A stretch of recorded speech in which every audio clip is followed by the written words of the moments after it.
నమస్తే. నా పేరు కృష్ణంరాజు వివిఆర్. ఆంధ్రప్రదేశ్ అసెంబ్లీ ఫలితాల పట్ల సర్వత్రా ఆసక్తి, ఉత్కంఠత నెలకొని ఉంది. అయితే ఈ ఫలితాలతో పాటు కుప్పం నియోజకవర్గంలో ఫలితం ఎలా ఉండబోతోంది అన్న అంశం ఆసక్తికరంగా మారింది. ఎందుకు కుప్పం గురించి అంతగా ఆలోచించాలి, అంత ఆసక్తి ఏమిటి అంటే, కుప్పం నియోజకవర్గంలో దాదాపు 35 సంవత్సరాలుగా చంద్రబాబు నాయుడు గారు శాసనసభ్యుడిగా ఉన్నారు. అక్కడే ఆయన 14 సంవత్సరాల పాటు ముఖ్యమంత్రిగా కూడా ఎన్నిక కావడానికి కుప్పం నియోజకవర్గం కారణమైంది. ఇటువంటి కుప్పం నియోజకవర్గంలో ఆయన ప్రభావం ఎలా ఉంది అంటే, ఆయన ప్రభావం అలాగే ప్రాభవం కూడా ఆ నియోజకవర్గంలో క్రమంగా క్షీణిస్తూ వస్తుండడంతో ఆ నియోజకవర్గం పట్ల రాష్ట్ర వ్యాప్తంగాను అదేవిధంగా దేశవ్యాప్తంగాను ఆసక్తి నెలకొని ఉంది.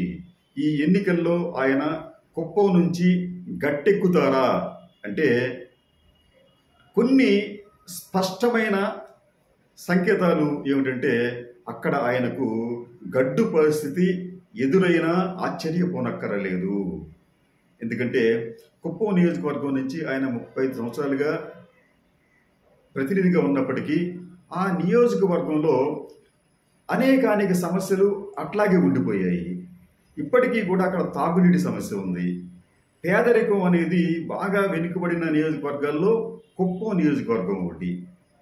అక్కడ గతంలో చంద్రబాబు నాయుడు గారు ప్రచారం కోసం ఇజ్రాయెల్ టెక్నాలజీ అని చెప్పి వ్యవసాయ రంగంలో ప్రవేశపెట్టానని చెప్పి వందలాది కోట్ల రూపాయలు తగలేశారు. తర్వాత ఇంటింటికి పాడి ఆవులని చెప్పి ఇచ్చారు. అవి ఇప్పుడు ఎక్కడ కనిపించడం లేదు. ఫలితంగా కుప్పం నియోజకవర్గంలో పేదరికం తగ్గకపోగా ఇంకా పెరిగింది. అంతేకాకుండా ఈ ప్రాంత ప్రజలు పొరుగునే ఉన్న తమిళనాడు, ముఖ్యంగా కర్ణాటక, దాంట్లో బెంగుళూరు వలసలు ఇప్పటికీ వెళుతూనే ఉన్నారు. ఆశ్చర్యకరమైన విషయం ఏంటంటే, కుప్పం నుంచి బెంగళూరుకి పుష్ అండ్ పుల్ ట్రైన్ ఉంటే నిత్యం వందలాది మంది కుప్పం ప్రాంతీయులు బెంగళూరుకు ఉపాధి కోసం వెళ్తున్నారు. ఇప్పటికీ కూడా బెంగళూరు ప్రాంతంలో ఏటీఎంలు అలాగే అపార్ట్మెంట్లో ఉండే వాచ్మెన్ అందరిలో అత్యధికులు ఈ కుప్పం ప్రాంత వాసులే.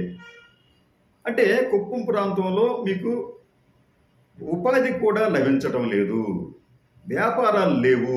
ఫలితంగానే వేలాది మంది ఇప్పటికీ కూడా నిత్యం పక్కనే ఉన్న కర్ణాటక లేకపోతే తమిళనాడు వెళ్ళి వస్తూ ఉన్నారు. అంటే ఆ ప్రాంతం అనేది అభివృద్ధికి ఏమాత్రం నోచుకోలేకపోయింది. అయితే ఆసక్తికరమైన విషయం ఏంటంటే, జగన్మోహన్ రెడ్డి గారు అధికారంలోకి వచ్చిన తర్వాత వ్యూహాత్మకంగా కుప్పంపై ప్రత్యేక దృష్టిని సారించారు.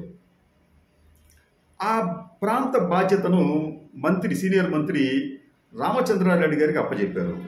అంతేకాకుండా ఈ కుప్పం నియోజకవర్గంలో గత 5 సంవత్సరాలుగా దాదాపు 4,000 కోట్ల రూపాయల సంక్షేమ పథకాలు డైరెక్ట్గా కానీ ఇండైరెక్ట్గా కానీ ఏ రూపంలో అయినా కానీ అక్కడ దాదాపు 4,000 కోట్ల రూపాయలు అక్కడ ఖర్చు చేశారు. దీంట్లో కొన్ని అభివృద్ధి పనులు కూడా ఉన్నాయి. గతంలో ఎప్పుడు కూడా ఇంత పెద్ద ఎత్తున కుప్పం ప్రాంతంలో సంక్షేమం కానీ అభివృద్ధి కానీ జరగలేదు. ఈ కుప్పం నియోజకవర్గాల్లోని మొత్తం కుటుంబాల్లో దాదాపు 85% కుటుంబాలకు జగన్మోహన్ రెడ్డి గారి సంక్షేమ పథకాలు నేరుగా అందాయి. ఫలితంగా వారికి ముందు ఏమిటంటే, ఈ తినడానికి ఇబ్బంది లేకుండా వారికి నెలవారీ కొంత అమౌంట్లు పెన్షన్ రూపంలో కావచ్చు లేదా ఇతరతర రూపంలో కావచ్చు వారికి అందుతున్నాయి. ఫలితంగా వారు సంతోషంగా ఉన్నారు. ఈ సంతోషాన్ని వారు 2021లో జరిగిన స్థానిక సంస్థల ఎన్నికల్లో చూపించారు. ఆ ఎన్నికల్లో తెలుగుదేశం పార్టీని కుప్పం ప్రజలు దారుణంగా తిరస్కరించారు. ఎట్లాగంటే మీకు 2021 స్థానిక సంస్థల ఎన్నికల్లో ఈ కుప్పం మున్సిపాలిటీలో 25 వార్డులు ఉంటే దాంట్లో 19 వార్డుల్లో వైసీపీ వారే గెలిచారు. టీడీపీ కేవలం 6 వచ్చాయి. అంటే మరి ముఖ్యమంత్రిగా పనిచేసిన చంద్రబాబు నాయుడు గారు ప్రాతినిధ్యం వహిస్తున్న ఆ కుప్పం మున్సిపాలిటీలోనే చంద్రబాబు నాయుడు గారి పార్టీకి గట్టి ఎదురు దెబ్బ తగిలింది. అలాగే 89 పంచాయతీలకు గాను 69 పంచాయతీల్లో వైసీపీ గెలవగలిగింది. టీడీపీ కేవలం 20 పంచాయతీల్లోనే గెలవగలిగింది. అలాగే ఎంపీటీసీ సభ్యుల్లో 63 మంది అక్కడ వైసీపీ తరపున గెలిచారు. అంటే వైసీపీ అనేది స్థానిక సంస్థల ఎన్నికల్లో తమ ప్రభావాన్ని చాలా గట్టిగా చూపించింది. అయినప్పటికీ కూడా చంద్రబాబు నాయుడు గారు పెద్దగా మేలుకున్నట్లు లేదు.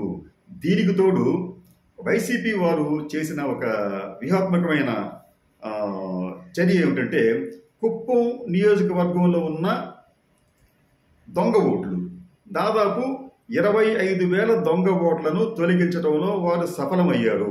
ఈ దొంగ ఓట్లు ఎలా వచ్చినాయి అంటే నిజానికి ఈ కుప్పం ప్రాంతానికి చెందిన వాసుల్లో చాలామంది పొరుగునే ఉన్న తమిళనాడు, కర్ణాటకలో ఉంటూ అక్కడ ఓటు నమోదు చేసుకున్నారు. కుప్పంలో కూడా ఓటు నమోదు చేయించారు తెలుగుదేశం పార్టీ వారు. ఎన్నికల సమయంలో సాధారణంగా ఏమిటంటే ఈ ప్రాంత ప్రజలు ఇక్కడ ఓటు వేసి మళ్ళీ అక్కడ ఓటు వేయటం, లేదా అక్కడ ఓటు వేసి ఇక్కడ ఓటు వేయటం లాంటివి చేశారు. ఇవన్నీ కూడా వైసీపీ వారు సమర్థవంతంగా అరికట్టి దాదాపు 25,000 దొంగ ఓట్లను వారు జాబితా నుంచి తొలగించడంలో సఫలమయ్యారు. ఫలితంగానే మీకు స్థానిక సంస్థల ఎన్నికల్లో కూడా వైసీపీ ఘన విజయం సాధించింది. మరో విషయం ఏంటంటే చంద్రబాబు నాయుడు గారికి సంబంధించి కూడా ఆయన ప్రభావం కూడా కుప్పంలో క్రమంగా తగ్గుతూ రావటం విశేషం.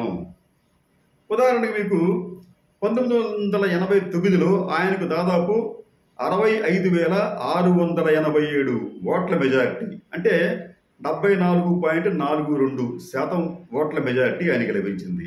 అది క్రమంగా తగ్గుతూ రావడం విశేషం.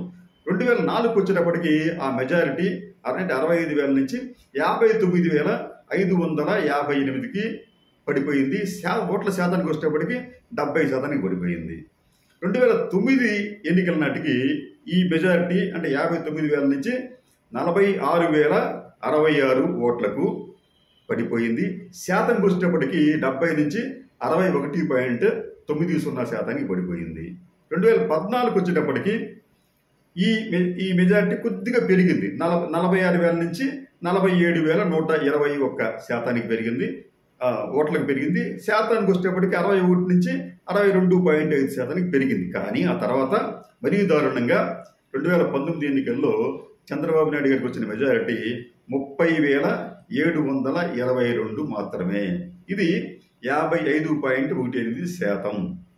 అంటే చంద్రబాబు నాయుడు గారి మెజారిటీ 1999లో 65,687 ఉంటే అది గత ఎన్నికలకి 30,722కు పడిపోయింది. అంటే కుప్పం చంద్రబాబు నాయుడు గారికి కంచుకోట కాదు, ఆ కంచుకోట బీటలు వారింది, కుప్ప కూలటానికి సిద్ధంగా ఉంది అని చెప్పి 2021 స్థానిక సంస్థల ఎన్నికల్లో తేట తెల్లమయ్యింది.